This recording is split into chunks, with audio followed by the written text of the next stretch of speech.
Hey everyone, Geoffrey here. And are you sick and tired of having an argument every single time you're trying to resolve some conflict, even the smallest conflict? Well, if you are, then stay till the end of this video for the key mindset shifts you need to make to stop the cycle once and for all. And for the best marriage or relationship advice, subscribe to this channel and click that bell button to be notified every time I post a new video every Wednesday and every Saturday.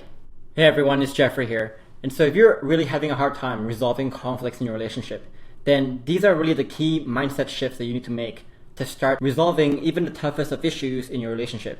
And I've had many clients who, after learning this stuff, they can finally resolve that issue, that conflict that's been plaguing that relationship for years or decades. And the reason why I'm making this video is that previously I showed you the 5 tips on how to avoid arguments. And if you haven't watched that video, then I would encourage you to watch it also by clicking the link on the top of this video. But when I published that video, some of you were commenting like, what if I'm not even to the point where I can follow the 5 tips? And so that's what this video will address. It's addressing the key mindset shifts that you need to make to even start resolving conflicts. And the first thing you need to understand is how society loves picking sides. And so no matter what topic you pick, we all love to pick sides. So we pick a side on which is better, introversion or extroversion. We pick a side on, we say generosity is good, greed is bad. We say guns are good or guns are bad. We could say rappers are cool, rappers are not cool. And basically think of any other topic in your life. Any other topic. Odds are that you've already chosen whether that thing is good or bad. You've chosen a side. And this is really just how our brain works, and we've been choosing sides whether we like it or not. We always choose sides. And once we understand this, we can begin to understand why you cannot resolve your conflicts. Why it's so hard for you to resolve any conflicts. And this happens in 4 stages. So stage 1 is when we choose sides. And this is inevitable. Any topic we've chosen a side. But then because of confirmation bias, we tend to surround ourselves with friends, people, we tend to read news, and we tend to just circle our minds that makes us jam ourselves further to that side. And so let's say that you don't like guns. Well, what happens is that you tend to read books, you tend to read articles, you tend to surround yourself with people who also don't like guns. It's just a very subconscious thing that we do, and that's called confirmation bias. And so when we do this, we're subconsciously jamming ourselves further to one side. As time goes on, we're becoming more and more introverted. We're becoming more and more of an anti-gun person. And then eventually, when we jam ourselves far enough to one side, we start to identify ourselves with that side. So we start saying, I am an anti-gun person. I am an introvert. I am whatever. We start to form this identity on ourselves. And the funny thing is that once we form this identity, we naturally define who we are. But at the same time, when we define who we are, we naturally define who we are not. And so we start to reject and we judge who we are not. If you talk to an anti-gun person, they are going to reject and judge pro-gun people. And if you talk to someone who defines themselves as introverted, and you ask them what they think about extroverted people, they're going to say, oh, they're just a bunch of loudmouths who never think about what they're saying. And at the same time, you ask an extroverted person what they think about an introverted person, they're going to think, oh, they're just shy, they have no confidence. And so we start rejecting and judging who we are not once we identify ourselves. And when this happens, that's when you clash. If, let's say that your partner has a different identity than you, I bet you that will become a source of conflict for you both, always. Because each of you have been convinced that one side is right and the other side is wrong. You've rejected the other side. And so if your partner happens to embody what you rejected, then you're going to have an unresolvable conflict, for sure. And the thing you must understand here is that the more we choose sides and the more we identify ourselves, the more difficult it will be to resolve conflicts. And so if you don't see this yet, if you don't see how prevalent this is yet, then I want you to look into your relationship and ask yourself, what are the most painful conflicts in your relationship? The conflicts that really tear both of you apart. And then I want you to ask yourself, how does this go against how I've defined myself, how you define yourself? And I guarantee you that whatever painful issues and conflicts you have, it's an instance when your partner is embodying some part of you that you have rejected, that goes against who you are. And so if you find that, then leave a comment below. We'd love to hear your thoughts on this one. But you might be wondering, what's so bad about picking sides? What's so wrong about it? Well, here's why picking sides is really the only wrong thing you can do. Number 1. Picking sides robs us of experiences. And so just to show you this one, have you ever known someone who only likes one type of music, one type of humor, one type of movie, one type of books, whatever it is. Their preference is so limited to one thing. They have such a strong opinion that this one thing is the best and everything else is terrible. For me, whenever I look at these people, I kind of pity them, because to me, whenever you pick sides and you only have one right and one wrong, you're really closing yourself off from appreciating the richness of life. Think about an orchestra here. So an orchestra, a symphony, is made up of violinists, it has a conductor, it has a cellist, it has a flute maybe, a flute player, it has maybe some drums, I don't know. It's a combination of many people playing and mastering many different instruments. And all these instruments, they're all different, but they come together to form this piece of music. But what if, you said, I only like the violin, and you only listen to violin? Well, your symphony will suck. And the same thing in life. If you really limit your experience to one thing and one thing only, then you're never going to laugh. You're never going to like movies. You're never going to like music. You can never really appreciate music because your range that you can appreciate is so small. And so if you're like this, you're going to be very miserable because there's going to be so many aspects of life that you can't appreciate because you rejected so many parts of life and you only like the one thing that you like. And the thing is that when you stop picking sides, when you don't pick sides, you will begin to appreciate life more. For me, every comedy show I go to, I have a big laugh. Every movie I watch, I really enjoy it. I can watch a Disney movie, I can watch a rom-com, I can watch an action movie. I have a good time in all of them.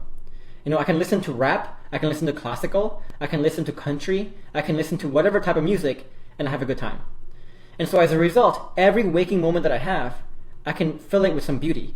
I can appreciate every waking moment because I haven't picked sides. I appreciate all sides. And so it's not just to prevent conflicts. It's also that you'll become a lot happier. And the second thing is that picking sides leaves us handicapped. And so, there's a lot of people in this world who have really defined themselves as introverted or extroverted. And they're really so far into that spectrum that they really hate anything that's extroverted, and the extroverted really hates anything that's introverted. They've really jammed themselves to one side. But the problem here is that there are going to be times in life when that introverted person needs to become extroverted. Because if that person stays introverted his whole life, then that introverted person can, have the best ideas, can actually be a beautiful soul, but nobody would know because he's never going out. And then the extroverted person has a different problem, where they're always partying, they're always socializing, they're always going out and about. But what they need to do is to actually sit down in a chair and think for a little bit. Think about their life, reflect. Some reflection and thinking can actually do them a lot of good. And the same thing here. Some people jam themselves so far away into that generous scale.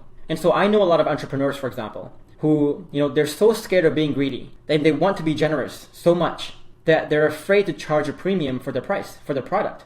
And so what happens is they keep giving all these free samples, the pro bono work, and before you know it, they're bankrupt. And they're miserable because of it, and now they're bankrupt, they can't give anymore. Anything in life you think of, you need a bit of the opposite for you to function. Like, for example, you can't just be orderly all the time. You can't just expect life to be very ordered, very structured, because you're going to be OCD. It's going to drive you insane. You need some flexibility as well on top of your order and structure. You can't just jam yourself to one side. And you can't also just be spontaneous and just be free-flowing all the time. You need some structure too. And so when you pick sides, when you have only one right and wrong, you're really choosing to walk with one leg when you actually have both legs. You're handicapping yourself. And when you stop choosing sides, you'll become more capable and more complete as a person. For me, if I need to be introverted for a week, I can do that, no problem. If I need to be around people and give a talk in front of 1,000 people, I can do that too, no problem. I can just switch between one mode to another mode. I have a good balance between generosity and greed. I understand that I started this business to be very generous, but at the same time, I realized that I need money to keep my business going. And so I'm kind of balancing the two. I'm not just jamming myself to one side over the other. And when you can really embrace both sides like this, you can become like a Swiss Army knife. You can be introverted when you need to, you can be extroverted when you need to, you can be generous when you need to, you can be greedy when you need to, you can be nice when you need to, you can be angry and mean when you need to. They all have their place. They all have their pros and cons. And picking sides also makes us frustrated. Whenever you see like a protest, whenever you see people really angry and passionately angry about something, then you know that they've picked a side. By definition, a protest is a group of people embodying one side of a spectrum, one side of a belief, protesting against people in another set of beliefs. And really, it's a numbers game. The more you pick sides, and the more you identify yourself, then the greater the odds that someone will go against how you define yourself. And so if you live in this hypothetical life where all the topics you can think of, you've already picked sides and you have already formed some identity on which side you want to represent, then anyone you meet, the odds are going to be pretty much 100% that another person would have a different side than you. And when you meet such a person, you're going to feel like it's very difficult to get along with them. You're going to feel very frustrated. You're going to feel very impatient with them because they're embodying all these beliefs that you think are bad, that you have rejected. And if that's the case, then you can never get along with people. And the more this happens, the more life will frustrate you. But when you stop choosing sides, you'll be more at ease with the world. So for me, if someone has a different opinion, I'm like, okay. I won't get angry. Instead, I'll ask them like, why do you have the opinion? Why do you think that? And then they give their explanation. And I'm like, okay, cool. That's it. And so if picking a side is the only wrong thing you can do, then I want to talk to you about what is called exploring the opposites. And it's a very simple concept. And when you look at a very good scientist, when you look at a very good thinker, this is really the mechanics of how they think, how good scientists work. So we all know, we learned in school this one, that scientists form hypotheses. So before they create a test, an experiment, they make a prediction on what they think will happen. But what a lot of people don't know is that a good scientist always forms an antithesis. And this is basically an opposite of whatever the hypothesis was. So if your hypothesis was that this experiment will work, then the antithesis is how it will not work. And so a good scientist, a good thinker, doesn't just seek out to test their hypothesis and whether that's true, but they also test the antithesis, the opposite, to see if that's true. And usually, if you talk to really good scientists, they find that neither the hypothesis or neither the antithesis was correct. The correct one is really the synthesis, which is usually a combination of both. And so that's the same thing I want you to do here, which is that you want to look at your most painful conflicts you have in your relationship. Then you want to ask yourself, how does that go against your definition of self? And whatever that is your current hypothesis. But what you need to do now is to define the other side. What is your antithesis? And then I want you to start asking the other side why. And so one great example of this was, I'm a very structured person. I'm a very orderly person. I schedule every minute of my day, and I'm very rigid like that. There's some people that I've met who are not rigid like that. They kind of go with the flow. They don't plan their day. They just kind of float along. And so when I meet someone like that, when I meet someone different like that, I ask them why do you do the things you do? And usually what I find is some pretty compelling ideas on why the other side is pretty good too. And so now, I had this hypothesis that my orderly way, my structured way was the best way. But then what I did was I explored the antithesis, which are, I asked people who are not structured why they're not structured. And now I end up finding that the synthesis is true, that really the answer lies in the middle, that there are pros and cons to being structured, and there are pros and cons to being unstructured. The pro of being structured is that it makes you very productive, but the con is that it doesn't really make you very creative. And the pro of being unstructured is that it makes you very creative, but it doesn't make you very productive. And that's all there is. There's no right or wrong, it's just different. And if you start doing this process for everything in your life, you'll be a lot more open-minded, and life will become a lot more fun. You'll be a lot more effective as a person, and on top of that, you won't have so many conflicts in your relationship. Because every single time that your partner has a different idea, you can just ask why. Why do you believe that? You won't get angry, you won't panic, but you would just investigate. And you would find, usually, most of the time, that neither of you are right, that the right really lies in the middle, in the gray area. There's never a black and white. And so once you adopt this mindset, then it becomes easier to ask questions, to actually have a productive conversation, rather than playing the blame game or being angry and panicking every time you have a conflict. And the thing I always tell people is that you have to turn this into your lifestyle. If you want to start being able to resolve conflicts properly with anyone, not just your spouse, and also experience the full richness of life, then you need to turn this kind of thinking into your lifestyle. Not just something you do one day of the week, but something you do 24/7. And one example of this is with the 5 love languages. And this is something that I encourage all my clients to do, and I would encourage you to try as well. Now, if you don't know the 5 love languages, just give it a Google, and you will find so many things about it. But this is something that everyone's raving about. And so let's say that this is my 5 love language. So number 1 is physical touch, followed by words of affirmation, then quality time, receiving gifts, and acts of service. So most people, what they would do is they would look at the first 2. So they say, hey, I like physical touch. I appreciate physical touch. I appreciate words of affirmation. And once they find this out, most people will focus all their attention there. And they force their partner to give them only this. So they say, don't give me acts of service, I want more physical touch. But what I tell my clients, which is very different from what anyone will tell you, is focus on this. So focus on the lower bottom and learn to enrich your lives by appreciating more forms of love. So what I did, for example, was I talked to people and I really explored what is the value of quality time? What is the value of receiving gifts? What is the value of acts of service? And when we did this, when we explored all 5, something very interesting happened. That now we can really feel love in our relationship a lot more. We can appreciate more forms of love in our relationship. So from my partner's point of view, giving me love doesn't need to be this really difficult thing where she must question herself all the time. Am I giving him physical touch? Am I giving him words of affirmation? But now that I have learned to appreciate all 5, loving me from my partner's point of view becomes a lot easier. Whatever forms of love she gives, I can appreciate it. And vice versa, whatever forms of love I give, she can also appreciate. And when you can appreciate all 5 instead of just 2 of the 5, it really makes your relationship richer because you have so much more love that you can appreciate.